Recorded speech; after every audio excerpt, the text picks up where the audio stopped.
looks like our friends from the press are just about organized. I want to kick this off. I'm Gretchen Whitmer, and I'm excited to speak with all of you and our Vice President about abortion rights, and not just in Michigan, but across the nation. And I want to thank the Vice President for joining us, for making Michigan such a priority, for making this fight such a priority. Abortion rights are under attack. Repealing Roe v. Wade was only step one. The coordinated assault on bodily autonomy and family life is ongoing. They've shown us their next steps: a national abortion ban, put health care providers behind bars, ban emergency contraception, ban birth control, ban IVF, as we just saw in Alabama this week, banning mifepristone. This is their playbook. And so while we here in Michigan are very proud that we secured abortion rights in our Constitution, overwhelmingly Michiganders turned out and said we support this right. It should be between a woman and only a woman and her medical provider, and that's why this moment is so important. I'm honored to be introducing a longtime champion in the fight for reproductive rights, someone who has fought for women across the United States as a DA, as an AG, as a senator, and now the first woman in American history to be the Vice President of the United States. So I'm excited to welcome her back to Michigan and introduce her today, our Vice President, Kamala Harris. Thank you, Governor. Thank you. Thank you. Thank you. Let me start by thanking the Governor. The last time I saw you, we were together at my home, and your leadership in this state and your national leadership has been extraordinary. And you and I have been talking about many issues over the years in our collective fight to secure the rights and the freedoms of the American people. And you and your legislature, the Michigan legislature, have been extraordinary and a real role model for the country about what leadership looks like on this and so many other issues. So it's my honor and pleasure to be with you, Governor. I also want to recognize Senator Stabenow, who I had the great honor of working with in the United States Senate. I think Michigan knows the senator well, but she really is extraordinary. She is such a fighter. I have worked with her. Everybody's laughing because they know her, right? Debbie Stabenow, I'm telling you, whether the cameras are on or whether they're off, she's the same person. She cares so deeply about the working people of America, the women of America, and you've been a dear friend to the President and me, and such a courageous national leader as well as a leader here in Michigan, Debbie. So thank you. It's great to be with you. And Representative Skolton, today is her birthday. I will not leave the press in singing happy birthday to you, but I want to thank you as well for your courage in the United States Congress and the work you are doing on this and so many other issues. The Congresswoman also, she honored me by driving in from the airport with me to be here at the church today, Reverend, and made a point of looking out the window and telling me everything that she would like to make sure that we are addressing from Washington, D.C. So she is definitely doing the people's work. And to all the leaders who are here, I thank you, each of you. The administrator, I want to thank you always.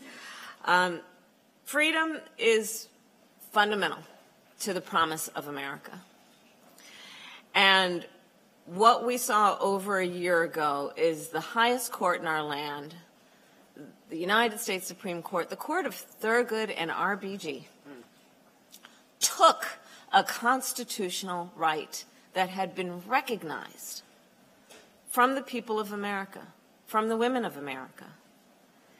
And since that ruling came down, we have seen states across our country, thankfully not Michigan, but states across our country proposing and passing laws that criminalize doctors and nurses. Some provide for prison for life, for healthcare professionals providing reproductive care to their patients.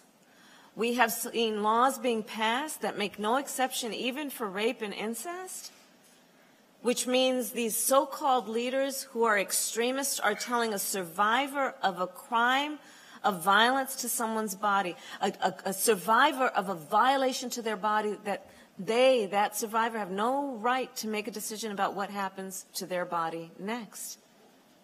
which in my opinion is immoral.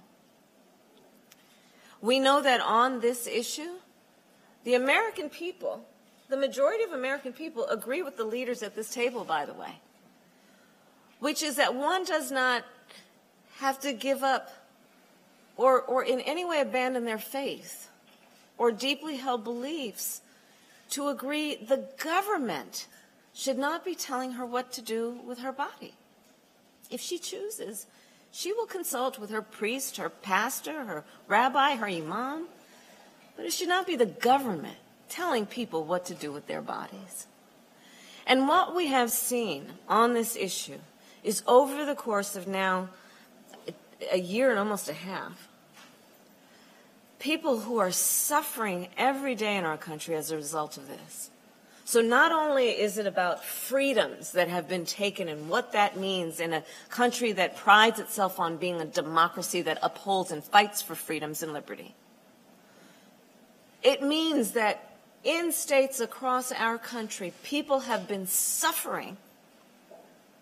And we must be explicit about what that is, because this is not a hypothetical point. Women have been having miscarriages in toilets in our country, have been denied access to emergency care because of what has been happening, and then, as the governor said most recently, putting access to IVF at risk. Think about that.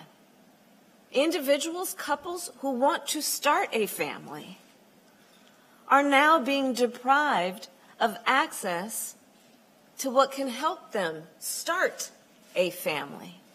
So on the one hand, the proponents are saying that an individual doesn't have a right to end an unwanted pregnancy, and on the other hand, the individual does not have a right to start a family. And the hypocrisy abounds on this issue when you also consider that in the top 10 states with maternal mortality, there are abortion bans. I have often challenged the folks in those states who propose to say that an abortion ban is in the best interest of women and children.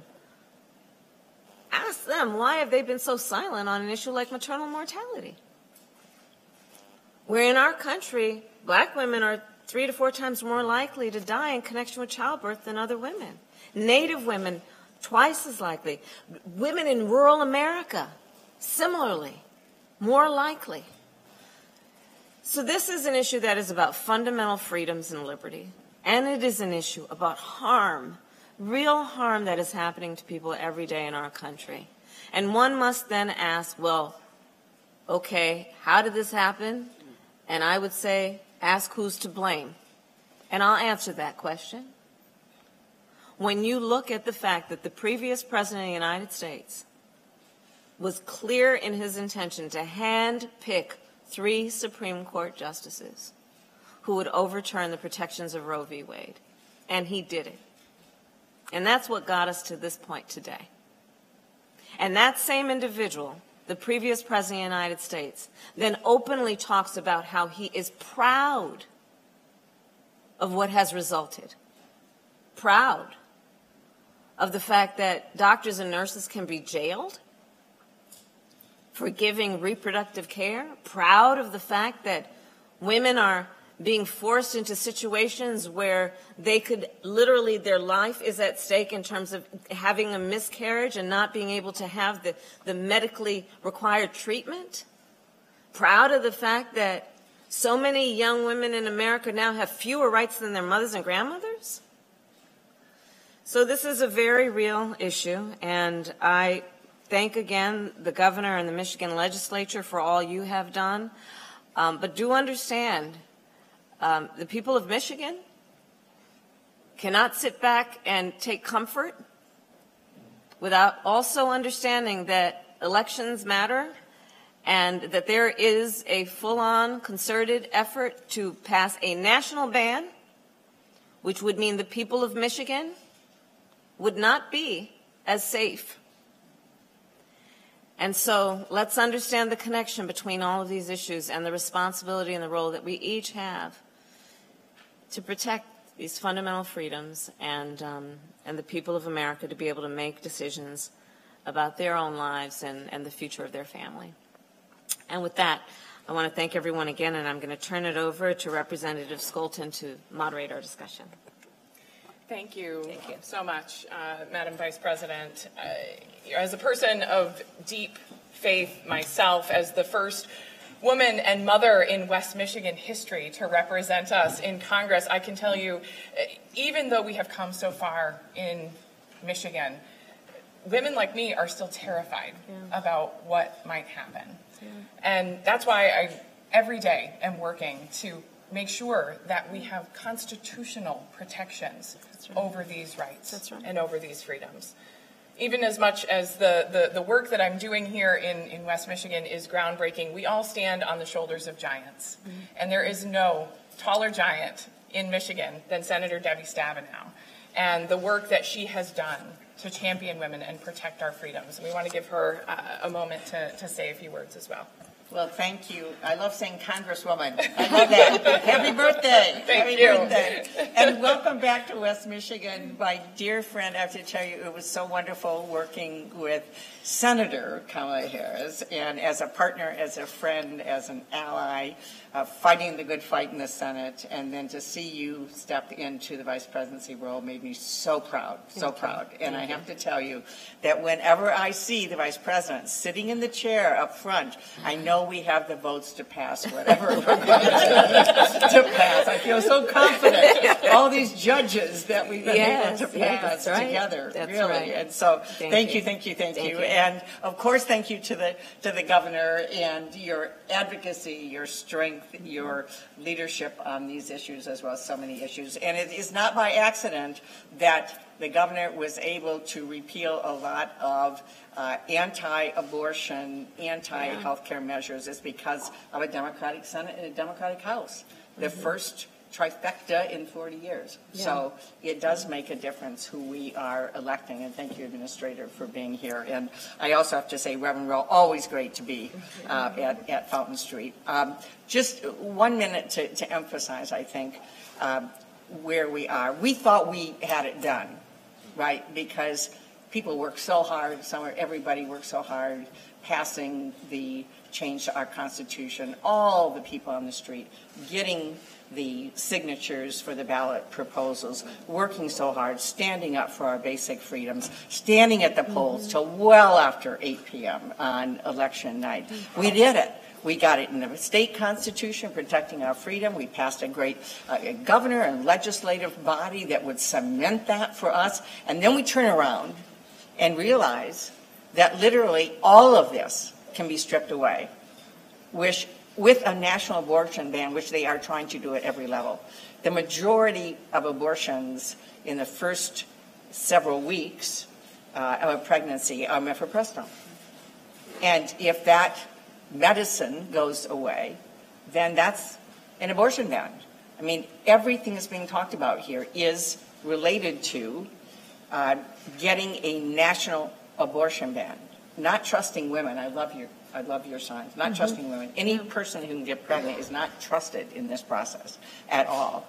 And so we have to do it again. That's why we're here. We did it, and we have to do it again, and make sure that we do not see our freedom stripped away in Michigan or any other state. So I want to turn it to somebody who has been a leader in that fight, who's on the front lines, who can tell us about all those signatures that got signed and all the efforts to put this into our state constitution. I'm sure some of you feel like, oh my gosh, didn't we do this already? But I want to turn it over to the Executive Director of Michigan Voices, Summer Foster. Thank you so much, Senator. It is an honor to be here with all of you today. My name is Summer Foster. I'm the Executive Director of Michigan Voices. Michigan Voices is a progressive nonprofit organization that works to educate, engage, and activate and protect underrepresented and marginalized communities. In 2020, we became concerned that the Supreme Court was going to overturn Roe, and we knew that we needed folks to be aligned on the pathway forward. There were many pathways that we could take. We could do it through the legislature, we could do it through the judiciary, but we really felt like a constitutional amendment was the most durable way to protect our rights here in Michigan. And so we launched the Reproductive Freedom for All ballot initiative in Michigan in January of 2021. We had nearly 60 partner organizations engaged at the beginning of the ballot initiative from every part of our progressive movement. We purposely centered the voices of the people that would be most deeply impacted by the loss of care. And we were able to get the ballot initiative on the ballot and collect over 750,000 signatures in July of 2022. And when the leak happened, we had 30,000 people sign up to volunteer for our campaign. We had folks from every corner of the state reaching out to make sure that they could get petitions to sign them. I remember one day we had a signing event at a coffee shop in Canton, Michigan, and an 18-year-old showed up and they desperately wanted to sign the petition, but they were not registered to vote yet. So they took out their phone and registered to vote on the spot to make sure that they could sign the petition. We heard stories from doctors who were deeply concerned about their patients, from mothers who were so angry that their kids were going to live in a country where they had fewer rights than they had growing up, and for young people who were really afraid of their future. In the end, the ballot initiative passed. Overwhelmingly, Michiganders said that they wanted to protect reproductive freedom in Michigan and secure the legal right to abortion, but we know that those rights are still at risk because we know that there are politicians and judges on a national level who want to take those rights away from us, the rights that we in Michigan fought so hard to keep. And so we stand ready for that fight, and we're so glad that we have champions to stand with us. Thank you. Thank you so much, Summer. We look forward to continuing the conversation, but this does conclude our press portion of the dialogue. So we'll ask the press to leave the room and we'll continue the off-the-record conversation. Sure. Do a quick